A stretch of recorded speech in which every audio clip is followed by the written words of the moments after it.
In this video, I am going to teach you how to integrate Slack with ClickUp so you can connect your team chats directly to your tasks. Watch until the end to help you maximize your integrations. Let's get started.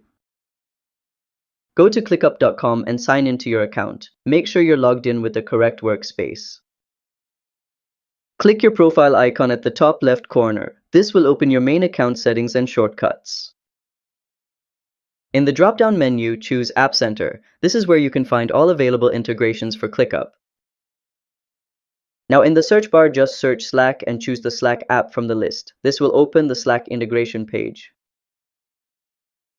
Just click Connect and follow all the prompts that appear to authorize and finish connecting your Slack workspace. This will link your Slack channels and messages with your ClickUp tasks automatically. And that's how you integrate Slack with ClickUp. If this helped you, give it a like and subscribe to How to Tutor for more quick tutorials. See you next time!